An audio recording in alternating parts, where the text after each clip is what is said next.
Welcome back, guys. This time it's a track guide for PFI in the damp. As you can see, I've already released the PFI in the dry, so if you need that or haven't caught it, check it out on my channel. It's there. So that gives you some handy tips. But back to this video. So this is PFI in the damp on slicks in a Club 100 kart. Now, a lot of this track will be using your traditional wet lines, but for the first corner and the last corner, you will have to use the dry line. So here, if you watched my first video, you will see that I say don't run the curb. In the wet, you need to get as much as you can onto it to drag you around so you can get a cleaner run for the left-hander here. This will just be balancing the throttle all the way through, coming up to the bridge, and then as per the original video, there is a curb on the inside. You want to run as much of that curb here as you can, like that. Aim towards the grass on the outside, so you want to stay off the dry line and onto a wet line. So in a different one of my videos, I explain wet lines. That's also another one if you want to check that out. But on the wet line, you want to stay off it, or you want to at least keep your loaded wheel off the rubber as much as you possibly can.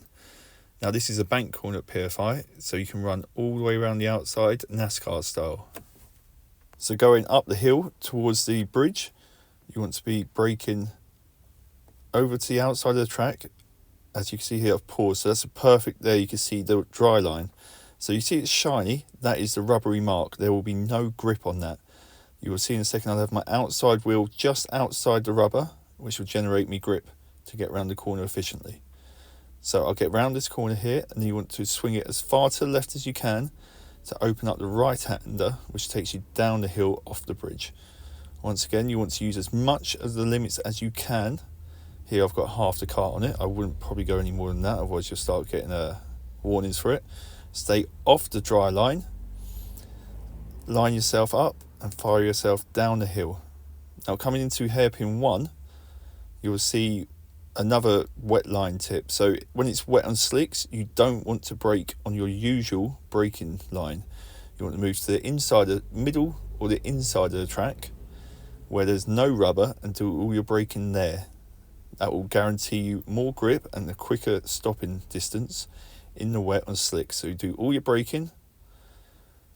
I'll put a bit sideways here for show, but a bit sideways into it, but you do all your braking off the racing line. Then when you need to, you drift over to racing line. Avoid your normal dry line and run as close as you can to the painted white line on the outside without hitting it. This guarantees that you won't be hitting any rubber and you will have the maximum amount of grip possible for these go-karts in this condition.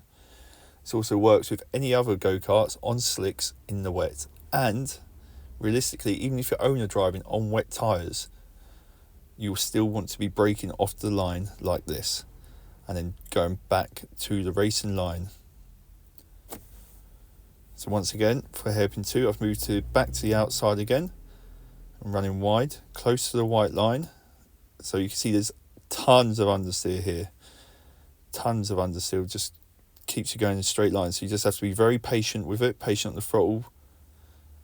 Wait till it grips up and you can turn. And you want to straighten the line as much as possible, because in the wet on slicks, if you're turning the wheel while accelerating, you will always be braking traction, which means you'll be going slower and sideways, possibly even off the track. So coming into the second half of the track now, you want to position your car over towards the blue line, avoid the rubber again. So that's a very repetitive subject here. Avoid the rubber when possible in the wet. So you go wide and you turn sharply. So you don't try and flow it through here. You try and make these right angles. So that left, you make a right angle. And then this right, you make it a right angle. When you straighten back up again, there will be slight oversteer from the back trying to overtake you, but you just need to control that with your throttle. Coming down to the right-hander here, this traditionally in the dry isn't a braking corner, but in the wet, you obviously got to brake. So I move over a little bit, brake slightly off the line, and then go back to doing the outside again. So turning off the rubber, running around the outside of the track, and using as much of the curb as you can, and as much of the track width as you can without getting a penalty. Now coming into the last complex, this is very much like the bank corner. you want to run as much to the outside of the track as you can, staying off the rubber, and then you want to turn it to a right angle right at the very end. So all the way around the outside, stay off the rubber for the grip, follow it around, be patient on the throttle, and then you'll get to a point around here where you literally want to turn it into a right angle, just sharp, straight line across the rubber. And you can see from my steering wheel, I am literally driving parallel with that white line there. That means I only cross the rubber for 1 kart width, which means the least amount of traction broken. Again, this is a bank corner, so stay on the outside. Be careful on the throttle, and then straighten it up. Now, as I said at the start of the video, there's 2 corners at PFI you want to do dry lines. This is one of them. Now you need to turn in early because you will understeer a lot, but the aim is to run a lot of this curb on the left-hand side because this will drag your kart around and get you positioned correctly for the final corner where, as you guessed it, stay off the rubber.